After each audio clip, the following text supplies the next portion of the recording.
We are going back to my roots today, ladies and gentlemen. I'm going bass fishing today. I legitimately cannot tell you guys the last time I've caught bass fishing, largemouth or smallmouth. It is the third weekend of October right now. And if you guys do any fall smallmouth fishing, you know most of the time the wind blows like hell. Well, it's exactly what we got going on today. The wind is blowing like hell. So I'm up here in Ontario, fishing with my buddy Sebastian. I'll leave his channel down below. I fished with him ice fishing Lake Simcoe this past, I think it was February. Caught a bunch of lake trout, nice perch. But the idea of this trip is not lake trout or perch. It is to catch the biggest smallmouth of my life. We're primarily gonna fish Lake Simcoe and try for that 6-pound plus smallmouth, but the winds are way too bad. There'd be like 6-8 footers out there. So we're on a much smaller, much more inland lake today. We're just gonna try to pound on some numbers. How's the wind? It's going, bud. It's going. She's going. What's water temp? Are you reading it? 51. 51 degree water temp. They should be biting and very hungry because the Canadian winter is right around the corner. We have sustained 20-mile-per-hour winds today, so it's not the ideal for audio, but it could be really good for fishing. There's whitecaps everywhere, but this lake is not that big. I feel like I have to scream into the camera right now for you guys to hear me. That's not a bad house. That's not a bad build that. I just Look built at a boathouse, man. They're all like that. That boathouse is bigger than my house. We gonna catch them, bud? So what are we doing? Give the lay of the land. How are we gonna catch these smallmouth today? Well, most likely 95% of fish are gonna come drop shotting. We're just fishing humps. So that's what we're gonna go out there and hopefully catch a lot of decent fish. This thing right here is going to be critical, key. Not cold at all! Not cold at all! All right, we are ready. Here's what I'm starting out with. Drop shot, you use a pretty long lead. Yeah. And then tiny little minnow bait. Rather. Let's see if I still know how to catch a smallmouth bass. In the fall, especially once it gets colder. If the water temp's around 60, it's not so much true, but once it gets 50 degrees, especially like 45, smallmouth school up so heavy in the fall. So either you're finding a bunch or you're not finding any. We didn't mark any fish right there, so we're gonna keep moving until we find a bunch. The gold mine, the honey hole. Gotta find it. All right, well, we are hooked up. We have been, what time is it? Quick time check.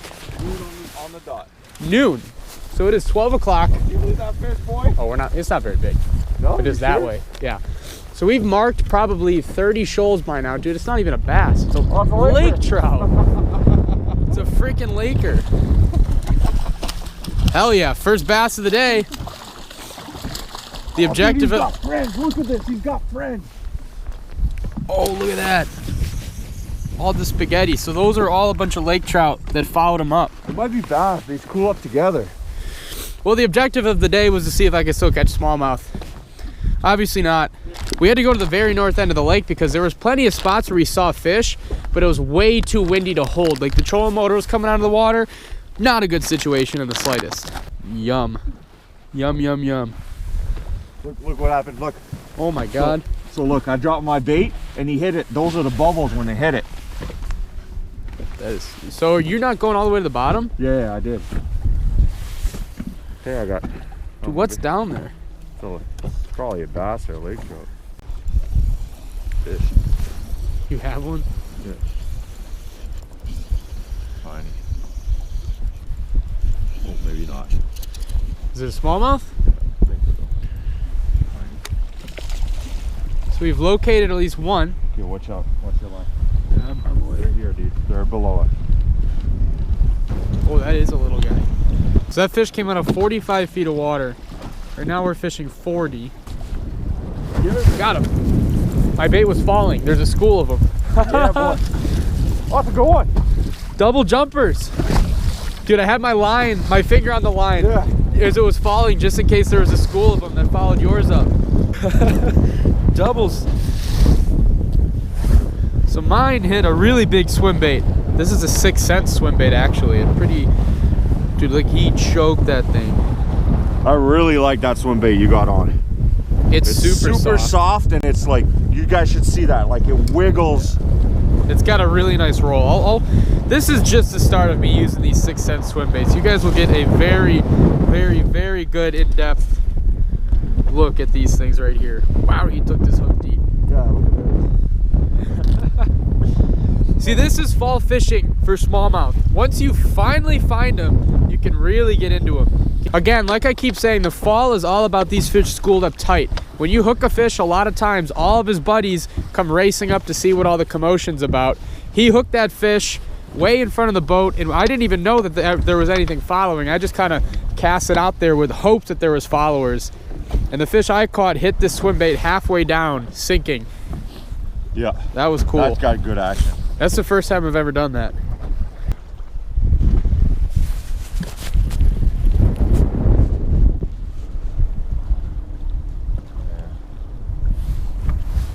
You got one? Get the bottom. Which is good. You got one, dude. No, I don't. You think? No way. Maybe the bottom.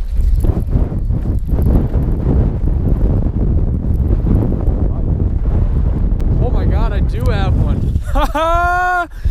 It worked! You guys think smallmouth don't hit big baits? That's a 10XD. Dude, that thing is so small.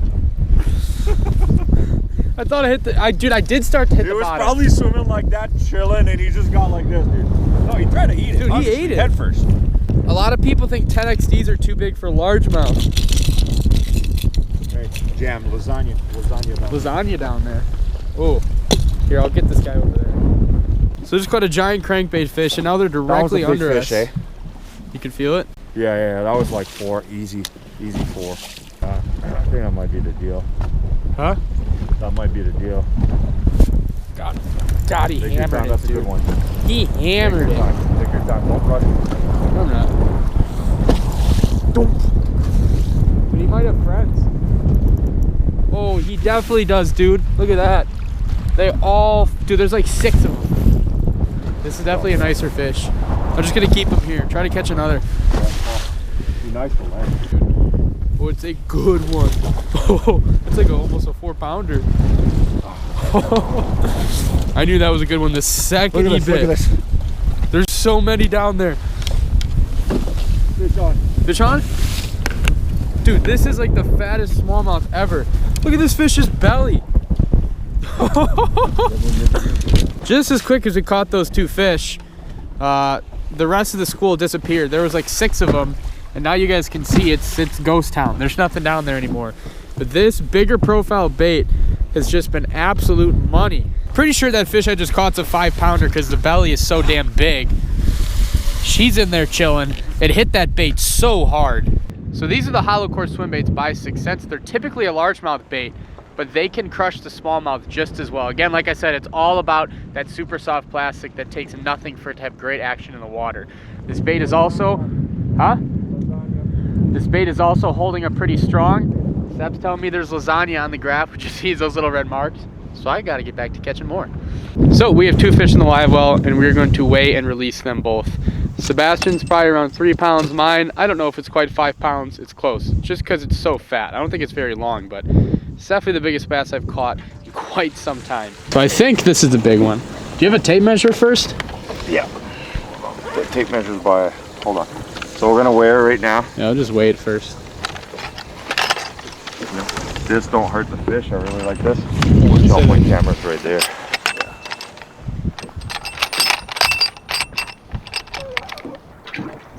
470.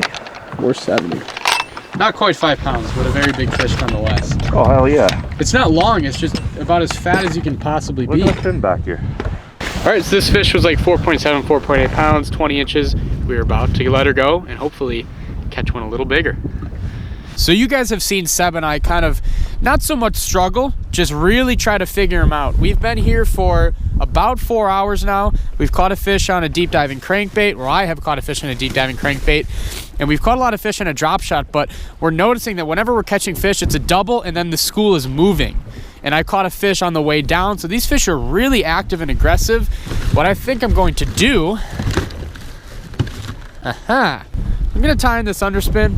I'm gonna put one of those swim baits on this underspin, and I think we're just gonna take a really long cast and drift down these shoals and see what we can catch, because these fish are pretty scattered. I really think they're gonna be on this because they want something moving. They're really hot right now. They're biting super well. I think this is gonna be a great ticket. Oh, hammered, hammered. No way. Oh yeah, hammered, hammered, hammered. First cat. Well, dude, I'm so far back on the underspin. That's okay. You're gonna get used to that tomorrow. First it's hooked up. My idea worked. The underspin swim bait combo. Doom. I don't think so. I don't think it's very big. It's coming right in. But it's a fish nonetheless. Aggressive. It was a lake trout. A lake trout. Freaking lake trout. -2 plate. Lake trout are cool. They're better than -2. Really pretty laker. They're all colored up right now because they're about to spawn. That's why they're shallow on these reefs. So look how he ate it. Right in the roof of the mouth. Underspin worked, but it was not a smallmouth. That's okay. That is okay. So all I'm doing, it's kind of like trolling, but not really. I'm casting out as far as I can, and the wind is drifting us down. I'm letting out a ton of line because we're in like 25 to 35 foot of water. And then once I feel like I got enough line out, sticking my rod tip in the water, reeling it down so that bait really starts diving. And then once it's starting to reel down, then you just kind of really slowly reel. No energy? Well, there's one. Is that one? Yep, that's one. I don't think it's very big. Dude, they're so on this crankbait. It's another little guy. That was literally my next cast. He could have cooperated during my demonstration. Look at how small they are, dude. Look at this. There's no way this bait can even fit in this fish's mouth, and yet he still tried. Like, look at that. He tried to eat that. Were you on bottom? Was I in bottom? Yeah. I don't know. That's why smallmouth are so badass. They're just so aggressive. Bombs away. Well, that was a really cool crankbait trick that most people honestly don't even know about. I hope you guys learned at least that little bit from the video, because I knew of that trick. I'd done it a couple times, but I've certainly never deep cranked in 25 to 35 feet of water, much less for 1 pound smallmouth. Tomorrow? You gotta wake up early tomorrow, dude. Seb, how frozen are you? Not at all, bud. Not at all. I don't look like I'm cold at all. It's very warm out here, as you guys can tell. We're it's probably 4:30 now. I think we're gonna head on in. Today we were kind of limited. We got out late because this lake was fun. It was a day to really hopefully catch a lot of fish. We didn't get on the numbers we wanted to, but we definitely caught some nice fish, caught a nice big one. But the next 2 days are a strictly trophy hunt. We're going to be fishing what is likely the best big smallmouth lake in the world right now. So I'm very excited. I got to fish it last February. Well, no, not last February, this past February, but that was for lake trout and perch. And Sebby told me, what, 8 months ago? He told me 8 months ago, dude, you got to come up in the fall and catch your personal best smallmouth. What's your biggest smallmouth out of Simcoe? An 8.5 pounder was caught a week ago, right? Yeah, 835 in the tournament. That's probably the biggest smallmouth weight in the tournament in Canada. My biggest one is just 790. 790. Yeah. Just 790. And he's caught a 30. How many years ago was that? Last year or year before that you caught the 30-pound bag of smallmouth? Last year caught a 5-pound stringer for 30-13. That is a 5-pound limit in a tournament, and every single fish was over 6 pounds. It's a very special lake, and I am beyond excited to fish it the next 2 days and share with you guys exactly what happens. So with that, I'm gonna get out of here, get warm. I will see you guys in the next video.